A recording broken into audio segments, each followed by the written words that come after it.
So good day, class. I hope we're all doing well. In our previous lessons, we've spoken about hardware and software of computers, and we've been able to discuss how softwares are set of instructions that enable a computer to function in the ways that are preferred ways of a user, or in ways to solve problems that a user is facing. Today we're going to be introduced to programming, and as we've stated earlier, programming is the way within which we get softwares. So without further ado, let's delve into it. So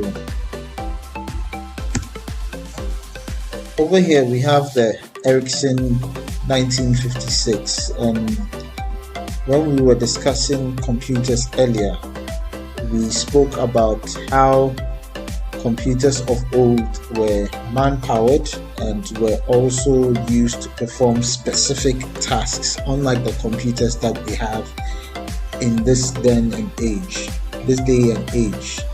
So over here we have the Ericsson 1956, which was basically a phone and was man-powered. We also have the Colossus 1940s. It was used in the 1940s, which was basically a military-grade computer used to make computations. And when you analyze these photos and compare it to recent computers or computers of our generation, you can attest that we've come a long way. So what is programming? It says here that programming is the process of writing computer code to create a program to solve a problem. So in other words, since we know that softwares are used to solve specific problems that users are facing, in order to get a software, we need a computer program, or we need to program that software. And so in creating that software, we are programming. What are some of the things that we should know when we are programming? Basically, we have to be able to tell a computer to do something. A program must be written to tell it exactly what to do and how to do it. And so when we pick a computer is basically useless without a set of programs or software, and the software tell the computer exactly what the computer users wants, or the functions that the computer user wants the computer to perform. Also, if an algorithm has been designed, and I remember we spoke earlier about algorithms, and that you don't just get up and create softwares, that you need to create an algorithm, or you need to design an algorithm. And so if an algorithm is designed, the computer program will follow this algorithm step by step, which will tell the computer exactly what to do. And so this is self-explanatory. So other things that we should know: computer programming is essential in our world today, running the systems from almost every device that we use. So we know that when we talk about computers, we are not talking about the laptops and the desktops alone. We're also talking about the mobile phones, the palm tops, and other devices. And therefore, all these devices need software and firmware to be able to function in ways that we need. And since they need firmware and software, they need to be programmed. And so it's continued that machines and humans think very differently. So programming languages are necessary to bridge that gap. So as machines cannot be likened to humans, humans have to find ways and means to design or to program computers in ways that we, the human beings, desire. So we say that just as humans communicate in unique combination of letters or characters and words, into bracket language, so as computers have a system of communication. So just as we humans communicate to each other via different languages, i.e. English, i.e. French, i.e. our local dialects, in the same way, computers also need to function by communicating amongst themselves, or we humans have to communicate with computers in different dialects. And that is why, that is why we need a phenomenon called programming language. So what is a programming language? A programming language is an artificial language that can be used to control the behavior of a machine, particularly a computer. Programming languages, like human languages, are defined through the use of syntactic and semantic rules to determine structure and meaning, respectively. So what is syntax? Syntax determines the structure of the language. So for example, in English, we have grammar, we have spelling and whatnot. And semantics defines the meaning of the statements in the language. So if we have grammar in English or in other languages, which defines how these words, letters, and symbols should be put together, semantics then talk about the meanings that are derived from how these words, symbols, and letters are put together. It's the same way with programming language. Programming language have their rules and states of which they have to be put together in order to have full functionality or full functioning software that solve problems of computer users. So let's note that any person who writes computer programs or practices programming is known as a programmer. So this is basically self-explanatory. Now, what are the types of programming languages? We say categorically, programming languages are grouped into two. The first one being high-level programming language, and the second one being low-level programming language. Now, what are high-level programming languages? These are programming languages that are easy to read and write and understand by humans. These languages are written with letters and symbols, which meanings can be easily read from.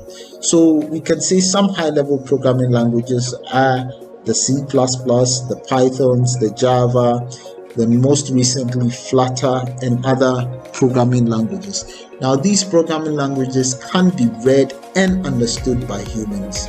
And so when we are coding them, that is why when we are coding, we fall on these programming languages to be able to design programs and software for computers.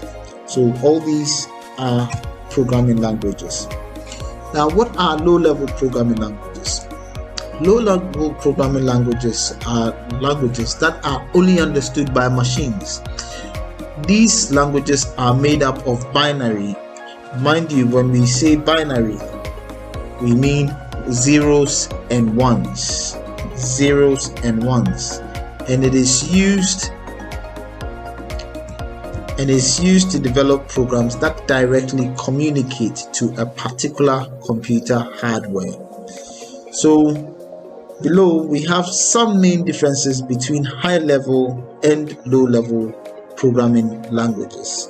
The first one, we say high-level programming languages are programmer friendly because the codes or the programming language is easily understood by human beings. Low-level programming languages are machine friendly. So these are this is what is understood by the machine directly. Zeros and ones, binary.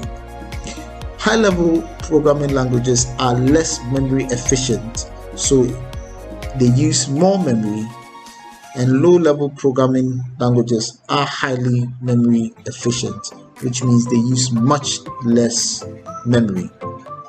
High-level programming languages are easy to understand for programmers, i.e. human beings. And low-level programming languages are tough to understand by programmers.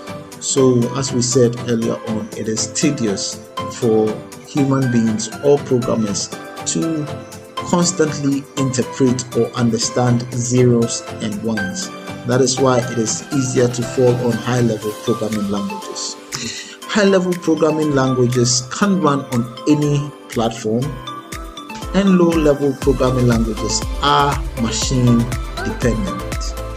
High-level programming languages are widely used for programming because of their convenience, and low-level programming languages are not commonly used in programming. Now, the two types of programming languages can be expanded, and we have under these two types, when we expand them, we have more programming languages. Now, the first one being procedural programming language, and we see that the procedural programming language is used to execute sequence of statements which lead to results. And so we have a sequence of programming statements from basically from the start to finish, and it must be followed via every sequence to be able to achieve a result. And we also have functional programming language. Functional programming language typically uses stored data, frequently avoiding loops in favor of recursive functions. And then we have object-oriented programming language like C++. This programming language views the world as a group of objects that have internal and external data accessing parts of that data. So just as Java is object-oriented, just as C++ is object-oriented, these programming languages they view the world as a group of objects, and they have internal data and external accessing parts of that data. So we move on. We also have scripting programming language. Now, these are programming languages that are often procedural and may comprise object-oriented elements. So they have procedural functionalities and also comprise of object-oriented language elements, but they fall into their own category as they are normally not full-fledged programming languages with support for development of large systems. And we also have the logic programming language. These types of languages let programmers make declarative statements and then allow the machine to reason about the consequences of those statements. In a sense, these languages do not tell the computer how to do something, but employing restrictions on what it must not consider doing, or what it must consider doing. So basically, these are some of the types of programming languages. So before we move on to our assignment, I would state that you can ask your questions or you can comment in the section provided below, or you can also comment via the blog post. Now, our assignment for today will say, discuss who a programmer is and outline his duties.